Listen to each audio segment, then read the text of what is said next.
आज विश्व में इतने देश हैं, 100 करोड़ से ऊपर संख्या आज हिंदुओं की है, फिर भी हमारे लिए एक भी राष्ट्र इस धरती पे नहीं है। आखिर क्यों? आज के समय में डिस्ट्रिक्ट हिसार का डिस्ट्रिक्ट काउंसलर हूँ। मैंने चुनाव से पहले मेरे गांव में वादा किया था कि मैं अगर जीत के आया तो मैं यहाँ मंदिर बनाऊंगा। मैं जीत के आया भारी मतों से, मगर जब मैं ग्रांट बांटने लगा तो मुझे पता चला कि मंदिर के लिए तो मैं एक पैसा भी दान नहीं कर सकता। ये कैसा दुर्भाग्य हमारे लिए। हमारा एक गुरुकुल, हमारा मंदिर और हमारी गौशालाएं तीनों एक प्रांगण में होती थी। अब हमारा इतिहास उठा के देख लीजिए। मगर आज मैं कॉलेज शिक्षा पद्धति के माध्यम से हम इंग्लिश मीडियम में जा रहे हैं। हमारे धर्म, हमारे संस्कार, हमारी संस्कृति, हमारी दैनिक दिनचर्या, हम उन सबको भूल चुके हैं।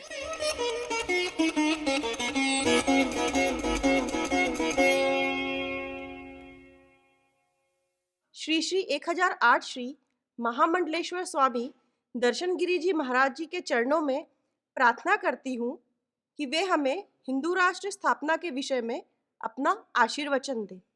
बोलो भारत माता की, सनातन धर्म की, गौ माता की, सभी संतों की, सभी भक्तों की।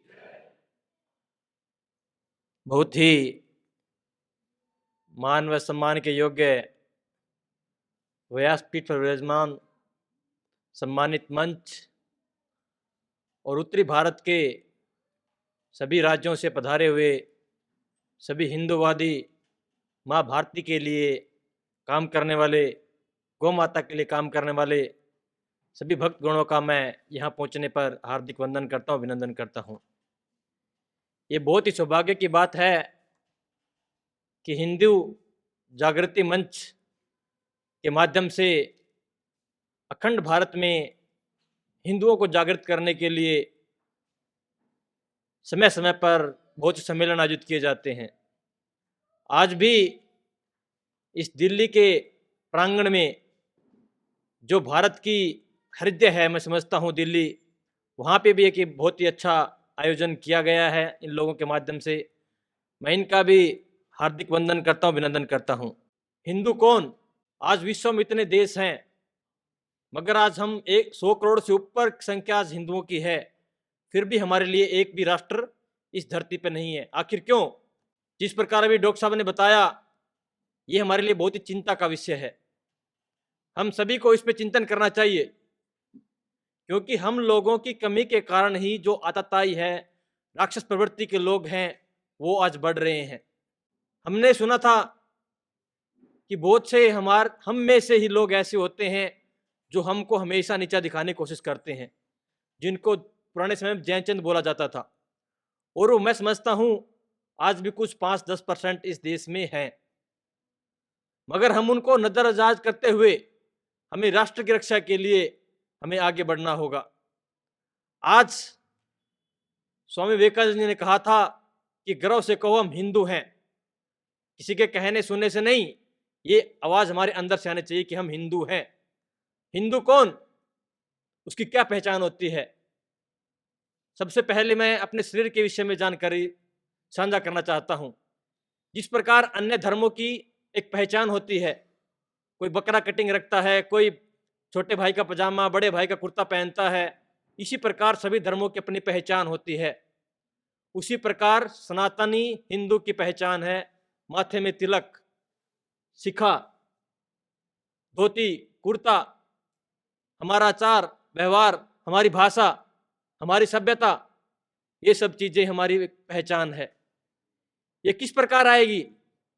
आज आप देख सकते हैं दूसरे धर्मों के लोग, आज हमें हमारे सिख समाज से बहुत कुछ सीखना चाहिए। कहते हैं कि जनसंख्या बाहुबल होना कोई बहुत जरूरी नहीं समझता मैं, मगर आपके अंदर ताकत होनी चाहिए। आप समाज में 2% हमारे सिख भाई, मगर आज पूरे विश्व में उनका प्रचंड लहरा रहा है। क्यों? क्योंकि हमारे सिख गुरुओं ने हिंदू धर्म की रक्षा के लिए उन वीर योद्धाओं को तैयार किया था, किसी दूसरे को सताने के लिए नहीं। गरीब, असहाय, अबला, लाचार, दुखिया, उन सब की रक्षा के लिए।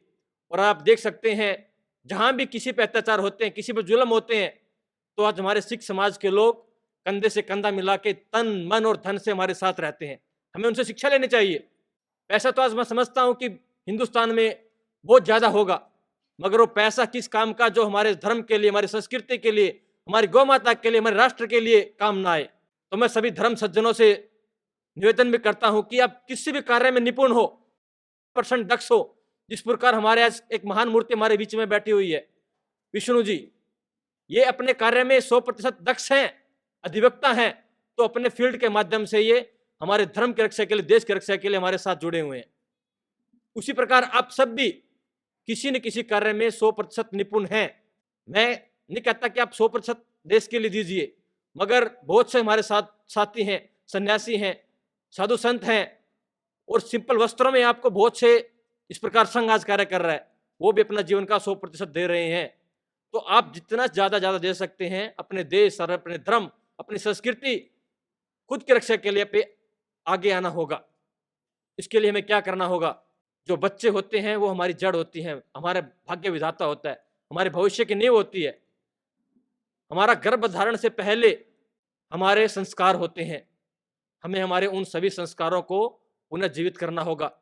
और मैं समझता हूं ये कार्य हम सन्यासियों का है, हम धर्म गुरुओं का है, हम पंडितों का है, हम पंडों का है, क्योंकि एक साधारण व्यक्ति ये सब चीजें नहीं जानता।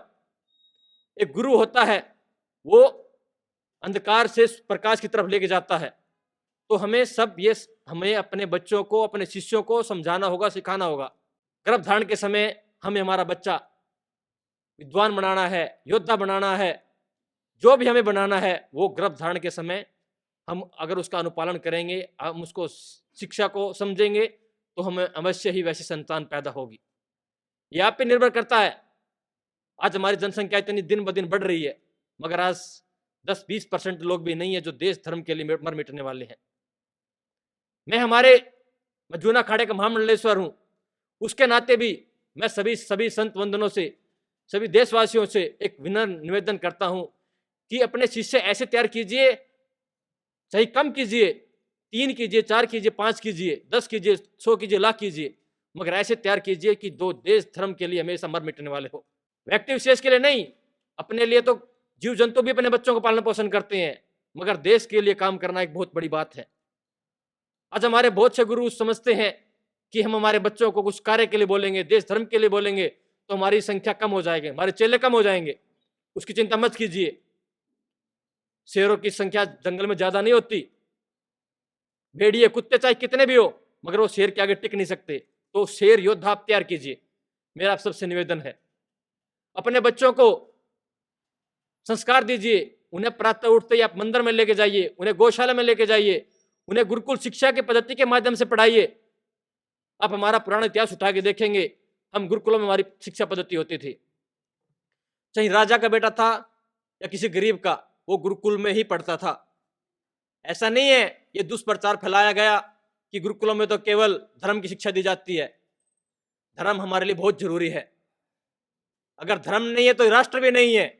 आज देख लीजिए, अफगानिस्तान वहीं का वहीं है, मगर आज कितने सिख वहां हैं, कितने हिंदू वहां हैं।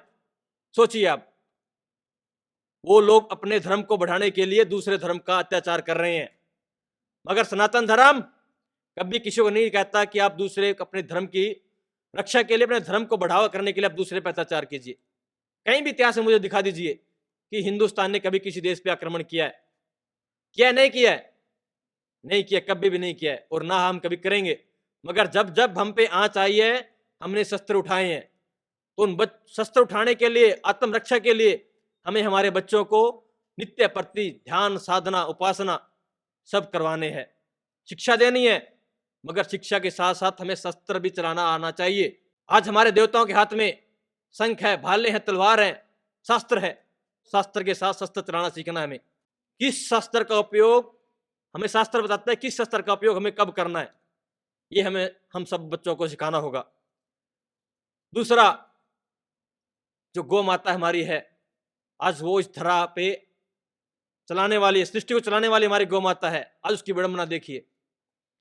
मैं समझता हूं कि आज की सरकार के माध्यम से जिस प्रकार मंदिरों का तोड़ा गया, और हजारों वर्षों से हम जिस मंदिर की एक प्रयास कर रहे थे, वो आज हमारे देश के यशस्वी प्रधानमंत्री जी के माध्यम से उस मंदिर का एक उद्घाटन भी होगा 22 तारीख को।